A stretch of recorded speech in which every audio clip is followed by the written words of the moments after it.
नहीं, आपकी आपकी भावना को सुन के बहुत प्रसन्नता हुई, क्योंकि मैं तो ये कहूंगा, आज डंके की चोट पे इस बात को कहूंगा कि भारत के हर एक राज्य में एक नेतरहाट गवर्नमेंट स्कूल की का प्रावधान हो, उसकी व्यवस्था हो। क्योंकि बिहार में अगर कोई सक्सेसफुल कोई चीज है, इंस्टीट्यूशन है, तो वही है। और मुझे ऑफलाइन प्लीज इसके बारे में विस्तार से बताइएगा, मेरी रुचि है मैं कि हम राजस्थान निश्चित में तरह इसको से करें। बताऊंगा, निश्चित तरह से बताऊंगा। मैं तो कहता हूं कि जितने शिक्षक हैं यहाँ पे, all education ministers of every state, please visit that place. It's not about caste, it's about equality, it's about justice, it's about educating, trying to make better citizens of understanding. And विश्वास नहीं होगा, आपको ये जान के प्रसन्नता होगी, और मुझे इस बात को शेयर करने में और भी ज्यादा अच्छा लग रहा है कि हम लोग साल भर वहां पर रहते थे, हॉस्टल में रहते थे, और सिर्फ 1 घंटा दिन में पढ़ते थे। That's it. बाकी के घंटों में हम खेलते थे, ड्रामा, म्यूजिक, आर्ट, सेवा सेवा सेवा सेवा, के संस्कार। क्या कहते हैं, लोहार का काम, खेती का काम, बढ़ई का काम, सब कुछ किया है इन हाथों से हमने। तो ये हम सीखा, और उसमें ये पता चलता है कि हर एक कारीगरी का अपना अपना उसूल होता है, आर्टिस्ट का अपना है। जो बढ़ई अच्छा है वो लोहार अच्छा नहीं होगा, जो लोहार अच्छा है वो ये नहीं कर सकता है। मैं तो कहता हूँ कि I may be whatever, but I can't be a carpenter, I can't create a work of art of a carpenter or somebody else.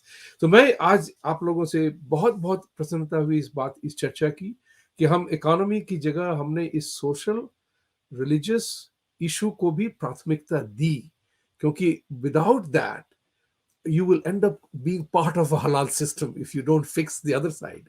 So it is very important for us to begin focusing on demanding change, wanting change, and working on the change individually and collectively. व्यक्तिगत और सामूहिक दोनों ही तरह से होना है। तो इस बात से आज हम इस चर्चा का यहाँ पे बंद करेंगे, समय बहुत हो गया।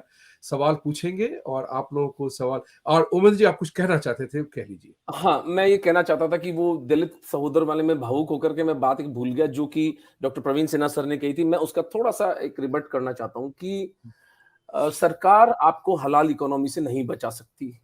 गत वर्ष हमने कोर्ट में जाकर के एयर इंडिया के विरोध में ईशकरण भंडारी जो सुप्रीम कोर्ट के लॉयर हैं, उनके माध्यम से हमने एक विक्ट्री हासिल की है कि एयर इंडिया ऑफिशियली अपनी वेबसाइट पर जब टेंडर दिया करता था मीट के, तो कहता था कि केवल हलाल सप्लाई करने वाले, जिस देश में 80% हिंदू हैं, उसमें एयर इंडिया अपने टेंडर्स को सिर्फ हलाल जस्टिफाइड सर्टिफाइड लोगों को देता था।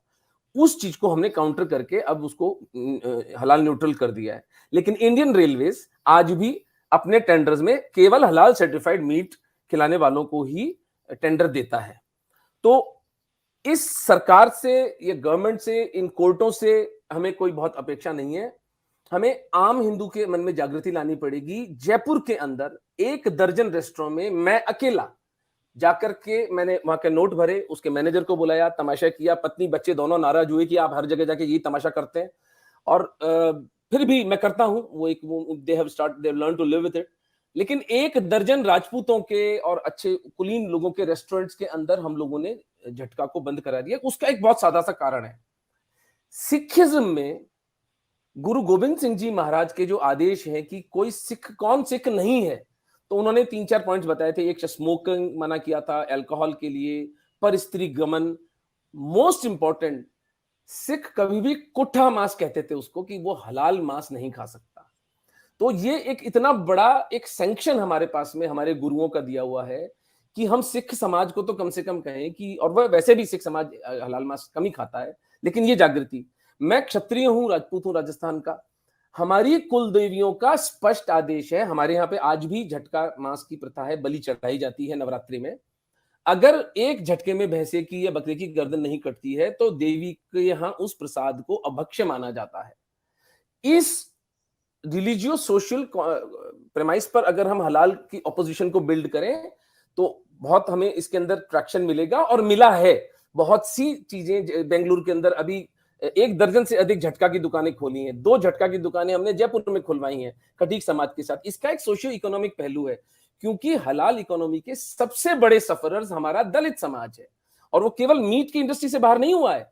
टेनरीज चली गई, जो केश, जो बालों के बाल होते थे, जो बोन्स होती थी, उससे जो जो जिलेटिन बनता था, वो सब हमारे दलित समाज के हाथ से निकल गया है। माइनॉरिटी कमीशन जैसे सरदारों का हक मिले, और SC ST कमीशन के माध्यम से हम सरकारी तरीके से इसके अंदर एक छोटी मोटी विक्ट्री अपनी हासिल कर सकते हैं। ये मेरे को लास्ट पॉइंट बताना था। धन्यवाद।